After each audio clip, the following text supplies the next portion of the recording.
নাসরাল্লাহকে হত্যার জবাবে মঙ্গলবার ইসরায়েল জুড়ে প্রায় ২০০ ক্ষেপণাস্ত্র ছোড়ে ইরান।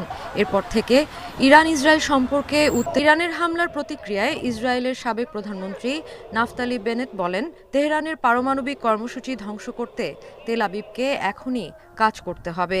আর এই কাজের জন্য ইসরায়েলের কাছে প্রয়োজনীয় সরঞ্জাম আছে বলেও জানান তিনি।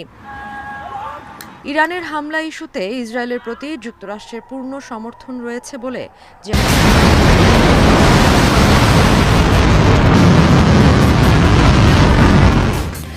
ইসরায়েলে চালানো হামলায় ৯০% ইসরায়েল ও হামাসের মধ্যে যুদ্ধবিরতির চুক্তি করাতে ওয়াশিংটন কূটনৈতিক প্রচেষ্টা চালিয়ে যাচ্ছে।